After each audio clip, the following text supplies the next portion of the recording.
प्रदोष के समय पर, उससे पहले लक्ष्मी और दरिद्रता फिर भ्रमण पर निकलती है।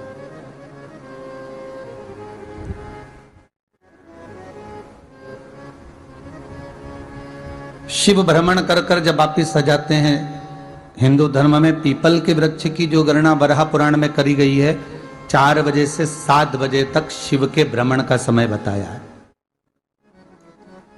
शाम को। तो 7 बजे से लेकर फिर रात्रि 9 बजे तक लक्ष्मी और दरिद्रता फिर भ्रमण पर जाती है। इनका एक समय निश्चित है महाराज। भ्रमण कर कर आ जाना। अब इस बीच में जब लक्ष्मी और दरिद्रता दोनों निकल कर जा रही हैं, तो दोनों एक भाव रख कर जाती हैं कि आज हमको कहां प्रवेश करना।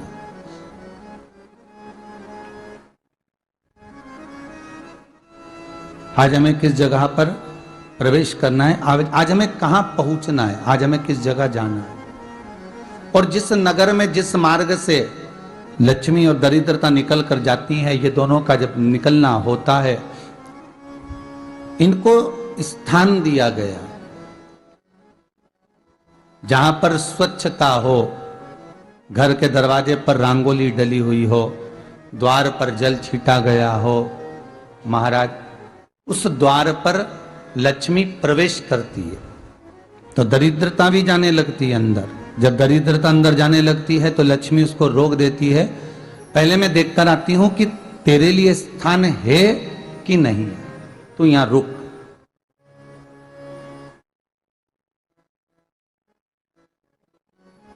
कुछ देर तक दरिद्रता बाहर खड़ी रहती है और लक्ष्मी जी की बड़ी बहन जब दरिद्रता बार बार अंदर जाने का प्रयास करती है तो लक्ष्मी जी कहती हैं, जी तू इतनी बड़ी होकर तुझे मालूम है, तू तेरा सम्मान होना चाहिए, आदर होना चाहिए, और तू अंदर चली जाए और कोई तेरा सम्मान ना करे तो कितना बुरा लगेगा, इसलिए तू बाहर खड़ी रहे। मैं अभी आई। अंदर जाती है और जब लक्ष्मी जी भ्रमण कर लेती हैं, अंदर प्रवेश कर कर आती हैं और प्रवेश कर कर आती हैं तो दरिद्रता पूछती है चले अंदर। तो लक्ष्मी जी कहती हैं, तुझे मालूम नहीं है क्या जी कि जिस घर में मैं प्रवेश कर जाती हूं उस घर में फिर दरिद्रता नहीं जा सकती, क्योंकि यह तेरा वचन था, यह तेरा वचन था। अपन दोनों का जब मंगल विवाह हुआ था, मेरा विवाह जब नारायण के साथ में हुआ और तुम्हारा विवाह जब दुस्साह मुनि के साथ हुआ, दरिद्रता का विवाह दुस्साह मुनि के साथ हुआ। जब अपना दोनों का विवाह हुआ था तो अपन दोनों ने एक वादा करा था कि जिस घर में लक्ष्मी प्रवेश कर जाएगी उस दिन फिर दरिद्रता नहीं जाएगी, और जिस घर में दरिद्रता प्रवेश कर जाएगी उस घर में फिर लक्ष्मी नहीं जाएगी। अब जब मैं अंदर देख कर आ गई हूं तो तू अंदर नहीं जा सकती, अर्थात लक्ष्मी के चरण जिस घर में पड़ गए उस घर में फिर दरिद्रता प्रवेश नहीं कर रही। चलते चलते फिर दरिद्रता ने देखा और लक्ष्मी जी इसको लेकर गई और लक्ष्मी जी ने देखा कि इसके दरवाजे पर जल नहीं छीटा गया, इसके दरवाजे पर ना रंगोली डली है, इसका द्वार साफ नहीं हुआ है,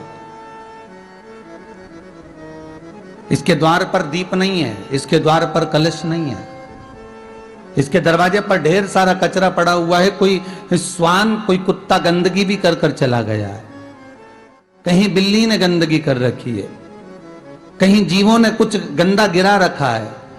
तो फिर लक्ष्मी जी कहती है, जी अब मैं होकर आ गई थी ना, अब तू जा, तू होकर आ। और दरिद्रता प्रवेश करती है।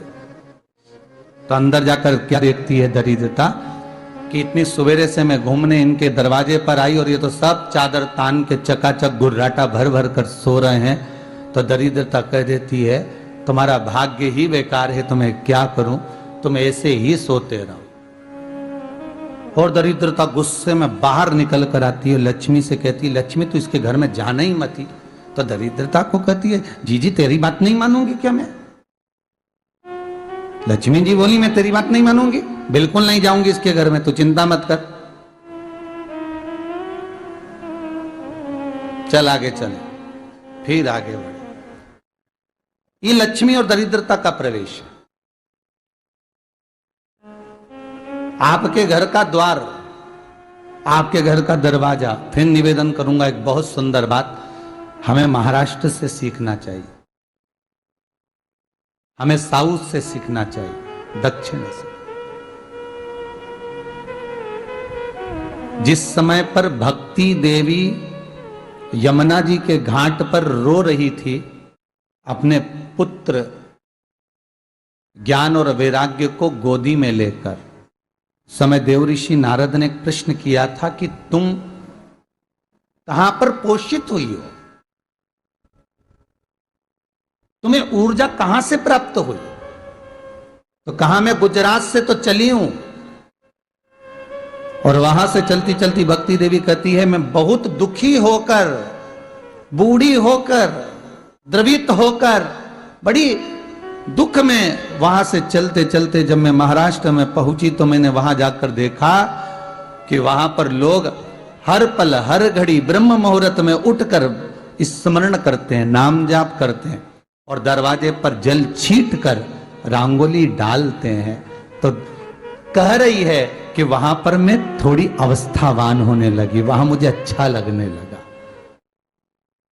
फिर जब मैं और आगे पढ़ी, दक्षिण में जब पहुंची, वहां पर जाकर मैंने देखा कि सुबह से उठकर मंगलाचरण, मंगला स्तोत्र और वेदों की ध्वनि होने लगी। वहां पर मैं और आनंदित हो गई। हमें कुछ चीजें महाराष्ट्र से सीखना चाहिए कि वहां रहने वाले जो भगत हैं, वारकरी संप्रदाय के जो भक्त होते हैं, वैष्णव जो धर्म के भक्त होते हैं, उनका नियम है सवेरे के समय घर में पानी है कि नहीं है, पर जब भी वो घर का दरवाजे के बाहर थोड़ा ना थोड़ा पानी तो छींट ही देते हैं। और छींटने के बाद फिर वहां पर अपने यहाँ तो दिवाली पे रंगोली बनती है जी, और वहां पर रोज की रंगोली बन जाती है कि कभी हो सकता है परमात्मा राह भूल कर हमारे घर में प्रवेश कर जाए, इसलिए वहां प्रतिदिन की रंगोली, प्रतिदिन।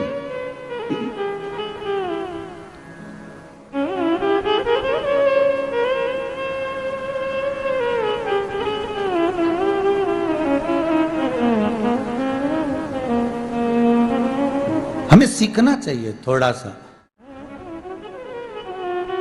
आज के जमाने में तो बहू अपने कमरे की झाड़ू लगा ले, वो भी बहुत बड़ी बात है। हो खड़ी खड़ी बहू ये देखती रहेगी कि नौकरानी सही से झाड़ू लगा रही, वहां से लगा के लाओ, इधर से हेड के ले जाओ, वहां से कचरा सोरो, वहां से पोछा लगाओ। खड़ी रहेगी, उंगली से बताती रहेगी, पर इतना नहीं बनेगा कि सेविका से, नौकरानी से, दासी से कह दे कि तू मम्मी पापा के कमरे की लगा ले, मैं मेरे कमरे की लगा लूंगी, तू जा उधर।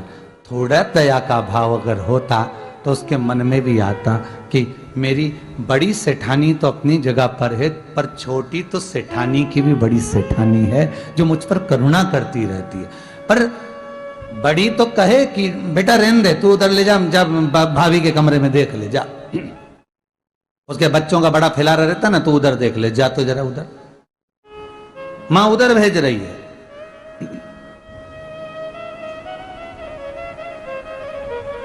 थोड़ा सेवा का भाव हमारे भीतर हो। ईश्वर नमस्तुभ्यं।